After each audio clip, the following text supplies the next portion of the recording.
Hi అండి అందరికీ. ఈ రోజు అయితే కనుక మంచి రెసిపీ అయితే కనుక మేము ముందుకు తీసుకొచ్చాను. 5 మినిట్స్లో అయిపోతుందండి. చిక్కుడుకాయ ఫ్రై చాలా బాగుంటుంది. కాంబినేషన్ సాంబార్ అండ్ పప్పు అండ్ రసంలోకి సూపర్ ఉంటుందండి. ఒక్కసారి అయితే ట్రై చేయండి. సో నేను హాఫ్ కిలో అయితే కనుక చిక్కుడుకాయ అయితే తీసుకున్నాను.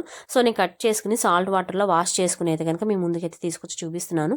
చూసారు కదండి, ఇలా మీడియం సైజు కట్ చేసుకుంటే సరిపోతుంది మనకి ఫ్రైకి. సో నెక్స్ట్ అయితే కనుక నేనైతే పెనం పెట్టి దాంట్లో అయితే ఆయిల్ అయితే యాడ్ చేస్తున్నాను. ఆయిల్ అయితే కనుక 4 స్పూన్స్ అయితే సరిపోతుంది. అండ్ ఇంకొంచెం తీసుకునే వాళ్ళు తీసుకోవచ్చు, లేదు ఇంకా తక్కువ తీసుకునే వాళ్ళు కూడా తీసుకోవచ్చు, అది మీ ఇష్టం అండి, పర్వాలేదు ఎలాగైనా. నెక్స్ట్ దీంట్లో అయితే కనుక నేను ఆవాలు అయితే యాడ్ చేస్తున్నానండి. ఆవాలు అండ్ ఇంకా పచ్చెనపప్పు, చూసారు కదా పచ్చెనపప్పు జస్ట్ మనం వేసామన్న పేరుకి కొన్ని వేసుకుంటే సరిపోతుంది. అండ్ మినప్పప్పు అండ్ ఇంకా నేనైతే కనుక జీలకర్ర అయితే యాడ్ చేశానండి.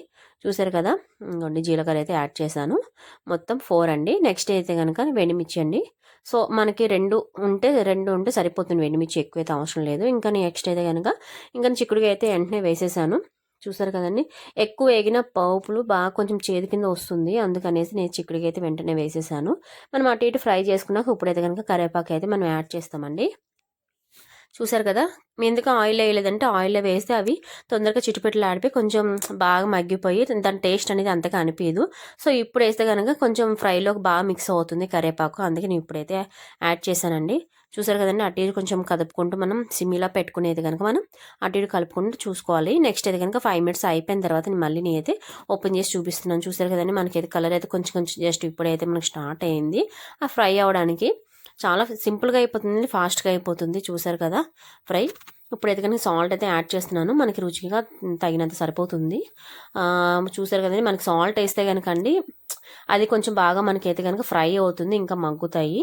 సో మనకైతే ఫ్రై అయితే బాగుంటుంది సాల్ట్ ఇప్పుడు వేసుకుంటే.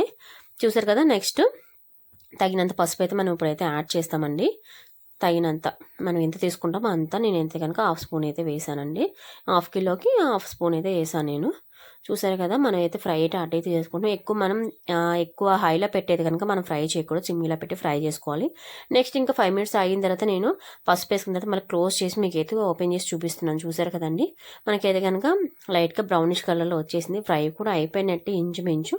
ఇంకా దీంట్లో మనం అయితే కారం అయితే ఖచ్చితంగా యాడ్ చేయాలి కదండి మనకి, ఎందుకంటే మనం ఓన్లీ వెండిమిర్చి వేసాం కానీ పచ్చిమిర్చి అనేది వేయలేదు. సో ఇప్పుడైతే కనుక మనం కారం అయితే యాడ్ చేస్తాం. చూసారు కదండి ఎలా ఉందో, చూసారు కదా, చిల్లీ పౌడర్ కాకుండా మనము ఇంట్లో ఆడించుకునేది అట్లా ఉంటుంది. సో నేను ఎలాగైతే కనుక మీ ఇంట్లో ప్రిపేర్ చేసుకునేది కనుక కారం అయితే ఉంటుందో అదైతే నేను యాడ్ చేసుకున్నాను. చూసారు, ఫ్రై చాలా తొందరగా అయిపోతుంది, సింపుల్గా అయిపోతుంది. ఒక్కసారి అయితే ట్రై చేయండి, చాలా బాగుంటుంది. కాంబినేషన్ చాలా బాగుంటుంది, అత్తమాన అవి ఇవి కాకుండా. సో ట్రై చేయండి. నెక్స్ట్ దీంట్లో కాంబినేషన్ మీద అయితే కనుక పప్పు అయితే చేసుకున్నాను, టమాటా పప్పు అండ్ ఇంక చిక్కుడుగా ఫ్రై అయితే మా ఇంట్లో చేసుకున్నాము. చూసారు కదండి, పప్పు టమాటా మీకు కావాలనుకుంటే ఖచ్చితంగా నా కామెంట్స్లో కామెంట్ పెట్టండి. పప్పు టమాటా చాలా బాగుంటుంది, ఆంధ్ర స్టైల్లో చూపిస్తానండి. చూసారు కదా, మేము ఏం చేసినా ఆంధ్ర స్టైల్లోనే చేస్తాము. సో మీకు నచ్చితే కనుక లైక్ చేయండి, మర్చిపోకుండా కామెంట్ పెట్టండి, షేర్ చేయండి. థ్యాంక్ యూ అండి, thank you for watching. Bye అండి, బాయ్ బాయ్ గాయ్స్, బాయ్.